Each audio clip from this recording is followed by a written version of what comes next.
12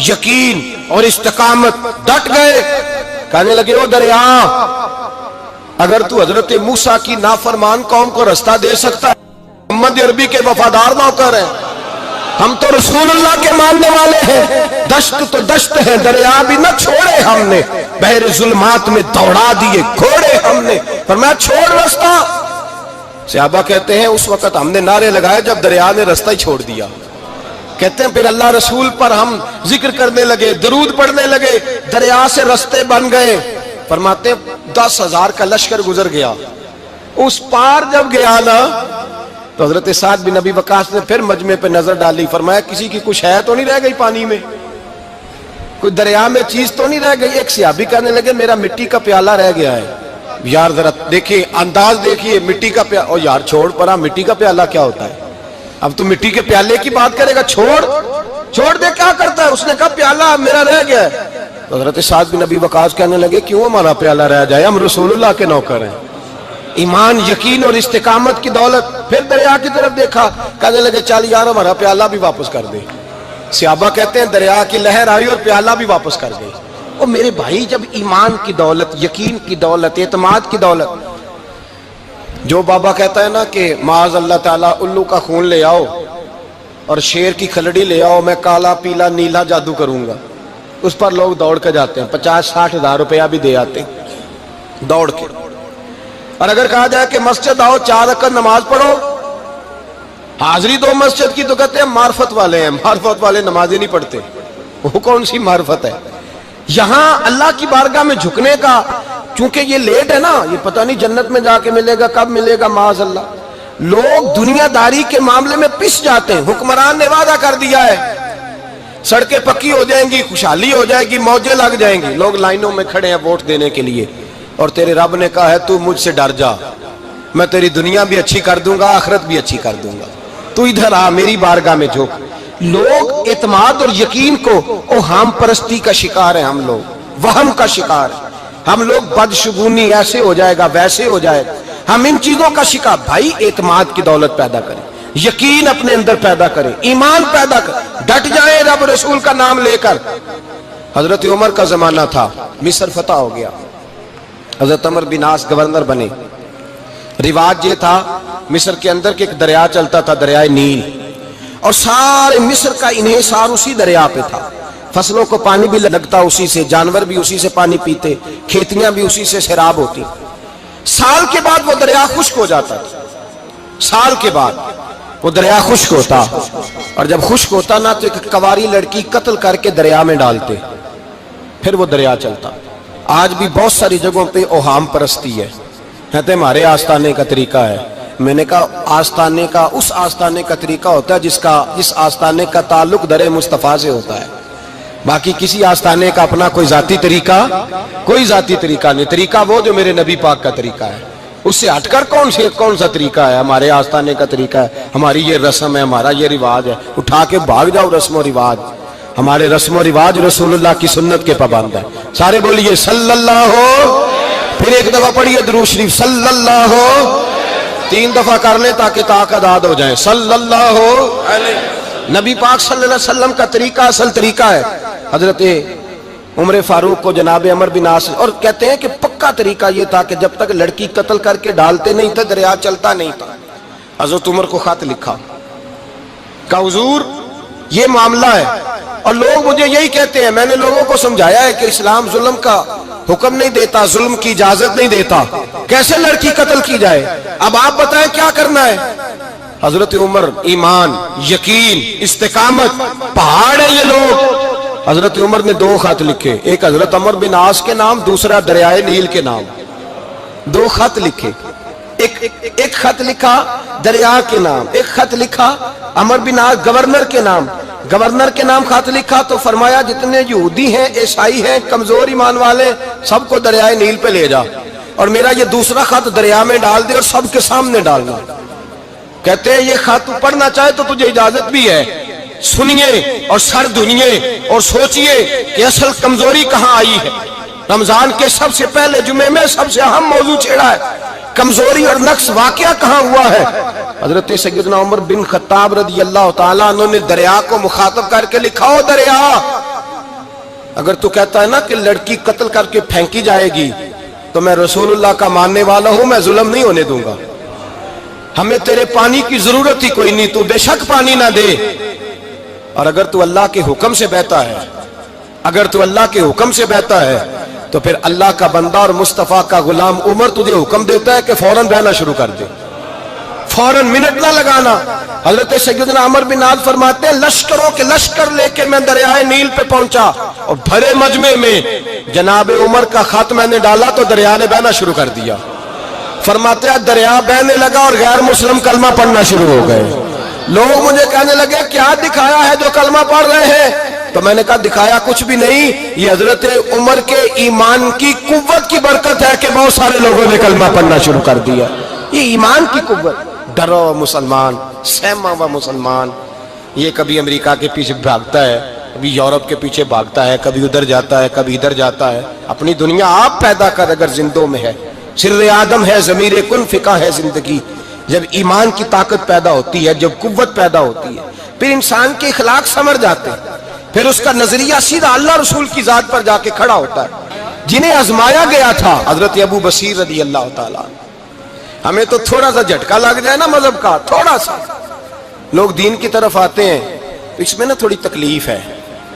صحیح بخاری کی حدیث، اس میں تکلیف ہے، سچ کہہ رہا ہوں، صحیح بخاری کی حدیث ہے۔ ایک صحابی نے کہا تھا حضور میں آپ سے پیار کرتا ہوں، نبی پاک نے فرمایا اچھی طرح سوچ لے۔ سونے نہیں پیار ہے، فرمایا چل پھر سوچ لے۔ حضور بڑا پیار، میں سوچ لے۔ کہا محبوبہ بڑا پیار ہے، نبی پاک نے فرمایا پھر تیاری کر لے، جس طرح گہری جگہ پہ پانی تیزی سے آتا ہے تیری طرف مشکلات بھی تیزی سے آئیں گی، تیزی سے۔ یہ شہادت گاہ الفت میں قدم رکھنا ہے۔ لوگ آسان سمجھتے ہیں مسلمان ہونا، ذرا اچھی طرح سوچ لے، جو مجھ سے محبت کا دعویٰ کرے گا اسے تکلیف ہے، بولو اسے تکلیف ہے، یہ پکی بات۔ جو محبت میں مخلص ہو وہ دیکھ لے میں آزمائش میں کتنا ہوں۔ تو اگر کوئی کہتا ہے نہیں مذہب میں جائیں گے تو موجیں لگ جائیں گی، تو یہ بات درست نہیں ہے، یہ تو بڑا مشکل کام ہے۔ یہ تو اس سے پوچھو نا جو اس منصب پہ ہے، ایک کٹھن مرحلہ ہے، کٹھن۔ یہ شہادت کا ہے الفت میں قدم رکھنا۔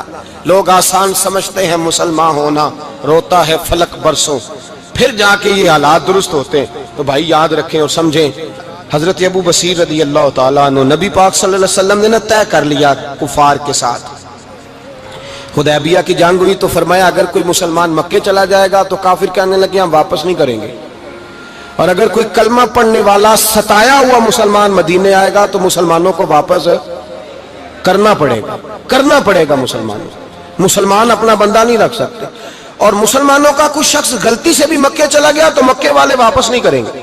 حضرت ابو بصیر رضی اللہ تعالیٰ عنہ صحابی تھے، باپ نے، بھائی نے، محلے والوں نے قید کیا ہوا تھا کلمہ پڑھنے کی وجہ سے، پیروں میں زنجیریں تھیں، بیڑیاں تھیں، کسی طریقے سے جیل توڑ کے دوڑے مدینے پہنچے۔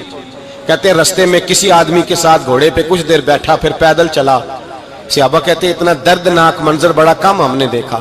ابو بصیر جس گلی سے گزرتے وہاں خون پھیل جاتا، ان کی ٹانگیں خون سے کٹتی، وہ زنجیریں بندھی ہوئی، در رسول پہ حضور میں بھاگ کے آیا ہوں۔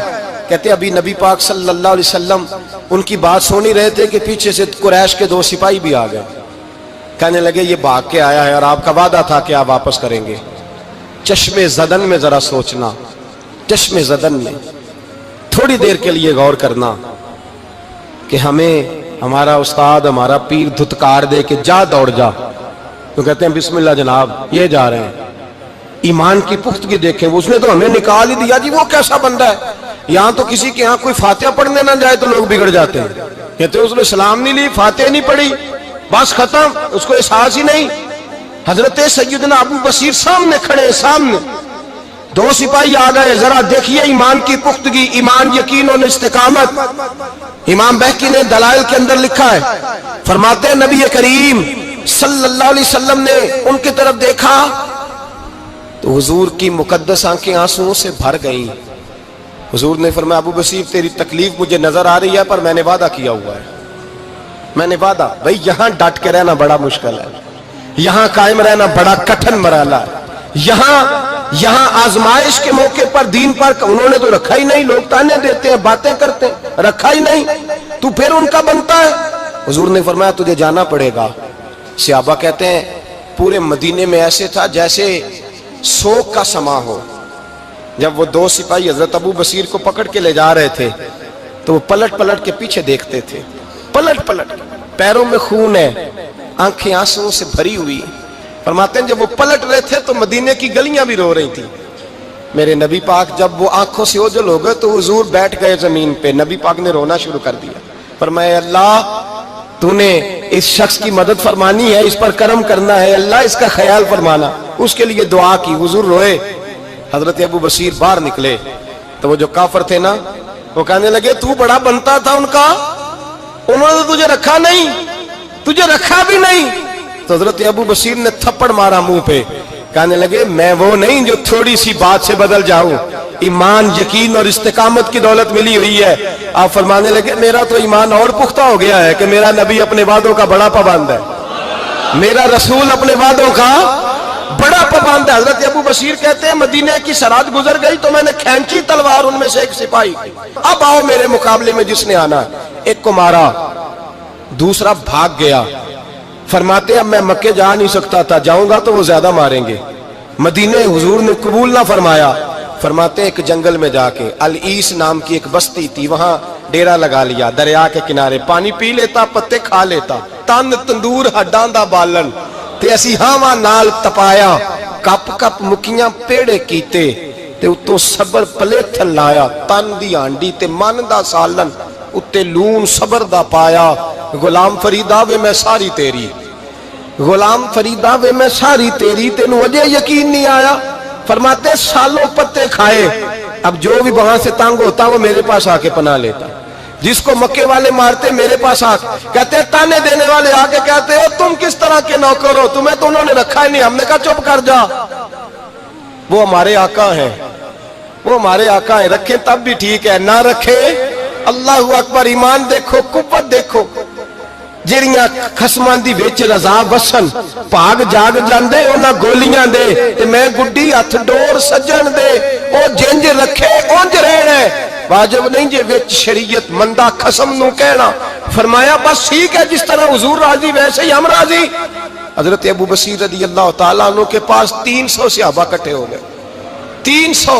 حضرت ابو بصیر جب مدینے کی سرحد سے گزر رہے تھے نا تو نبی پاک نے ایک آواز دی تھی، فرمایا ابو بصیر ایک وقت آئے گا کہ میرا پیغام تجھ تک پہنچے گا، ایک ٹائم آئے گا۔ حضرت ابو بصیر سے جب کوئی کہتا نا کہ زندہ کس بات پہ ہو تو فرمانے لگے مصطفیٰ کے فرمان پہ بڑا یقین ہے، بلاوا آئے گا، مجھے بلاوا، مجھے یقین ہے کہ مجھے بلاوا، بڑی امید ہے سرکار قدموں میں بلائیں گے، اور کرم کی جب نظر ہوگی مدینے، مجھے یقین ہے کہ مجھے بلاوا۔ حضرت ابو بصیر رضی اللہ تعالیٰ عنہ فرماتے ہیں کہ وقت گزرتا گیا، 300 لوگ کٹھے ہو گئے۔ جب کوئی مسلمانوں کا قافلہ مکے کے پاس سے گزرتا تو مکے والے لوٹ لیتے تھے، حضور نے بھی اجازت دی مدینے والوں کو، اگر ان کا قافلہ کوئی آئے تمہیں بھی حملے کی اجازت ہے، کفر کا مال مال غنیمت ہے۔ حضرت ابو بصیر کہتے ہیں جب بھی ہمارے قریب سے وہ رستہ تھا شام کی طرف جانے کا، جب بھی کافر گزرتے ہم ان کے قافلے پکڑ لیتے، لوٹتے، ہم بھی ان کو اس طرح کی سزا دیتے جو مسلمانوں کو دیتے تھے۔ فرماتے ہیں ان کا جینا محال ہو گیا، ہاتھ باندھ کے نبی پاک کی بارگاہ میں گئے، کہنے لگے یہ شرک ختم فرما دیں اور آپ ان کو بلا لیں، بلا لیں۔ حضرت ابو بصیر فرماتے ہیں میں بوڑھا آدمی تھا، دن بھر میں کام کرتا، محنت کرتا، اس علاقے میں کھیتی باڑی کرتا، جب رات ہوتی تو میں کسی پہاڑ کے ٹیلے پہ بیٹھتا اور مدینے کی جانب منہ کر لیتا اور میں انتظار کرتا بلاوا کب آئے گا، کب حضور کا پیغام آئے گا، میں انتظار کرتا۔ حضرت ابو بصیر رضی اللہ تعالیٰ عنہ بیمار ہو گئے، شدید بیمار، سخت بیمار تھے تو قریش نے شیخ ختم کی۔ حضرت ابو ہریرہ کہتے ہیں نبی پاک نے 2 صحابہ کو رکا دیا، فرمایا جاؤ اسے جا کے کہو آ جائے، اسے کہو آ جائے۔ صحابہ کہتے ہیں ہم پہنچے تو ان کا آخری وقت چل رہا تھا، آخری ہجکیاں تھیں، ایمان اور یقین دیکھو، آخری ہجکیاں۔ لوگ کہتے ہیں ابو بصیر وقت آ گیا، وہ کہتے ہیں نہیں ابھی وقت نہیں آیا، وقت تب آئے گا جب نبی پاک کا بلاوا آئے گا، حضور کا وعدہ تھا وقت تب آئے گا جب میرے نبی کا بلاوا آئے گا، ابھی بلاوا نہیں آیا تو ابو بصیر کا وقت بھی نہیں آیا۔ صحابہ کہتے ہیں ہم نے جا کے رکا، تھمایا، اٹھنے کی بھی طاقت نہیں تھی۔ جب حضور کا رکا لیا نا تو دونوں یوں مٹھیاں بند کر لی، گویا جھوم جھوم کے نعرے لگانے لگے آؤ دیکھو میرے نبی کے وعدے کتنے سچے ہیں، آؤ دیکھو حضور کے وعدے، چومتے حضور کا نامہ، سر پہ رکھتے، سینے سے لگاتے۔ اور کہتے ہیں پھر بلند آواز سے کلمہ پڑھنے لگے. کہنے لگے حضور میں حاضر ہوا, یا رسول اللہ میں آیا. کہتے ہیں بلند آواز سے کلمہ پڑھا اور ان کی روح پرواز کر گئی, ان کی روح پرواز کر گئی. نبی رحمت صلی اللہ علیہ وسلم کے غلاموں کا یقین, اعتماد اتنے اعلیٰ درجے کا. کمزور مسلمان, دائیں بائیں دیکھتا مسلمان, کفر کے وعدوں پر اعتبار کرتا, یہودی عیسائی اور سکھ کے وعدوں پر اعتبار کرتا, دنیا دار ٹھگ اور چور کے وعدوں پر اعتبار کرتا, یہ رب کریم کے وعدے پر اعتبار نہیں کرتا. یہ اللہ رسول کے ساتھ اپنی توجہ کو مبذول نہیں کرتا. میرے رسول کریم سید عالم صلی اللہ علیہ وسلم کے غلاموں نے اعتماد کر کے, یقین کر کے ہمیں بتلایا ہے کہ جب تیرے پاس یقین کی دولت ہوتی ہے پھر تو دنیا کا طاقتور آدمی ہوتا ہے. جب تیرے پاس ایمان کی قوت ہوتی ہے تو دنیا کا سب سے مضبوط شخص ہوتا ہے. اپنے آپ کو مضبوط کریں, اپنے اندر ایمان کی توانائی پیدا کریں. یہ جھوٹے وعدوں پر, جھوٹی تسلیوں پہ اپنے آپ کو زندہ نہ رکھیں, نہ دیکھیں دائیں بائیں کیا ہو رہا ہے. توجہ سیدھی اللہ رسول کی جانب رکھیں, مضبوط ایمان پیدا کریں, تگڑا دانائی والا. اے دنیا مٹی دے پانڈے کئی بندے نے, کئی ٹہندے نے, کئی نال سلوک دے رہن ایتھے, کئی ایک دوجے نال کھیندے نے. تے ساجد ہو جنوں مرض شک دی,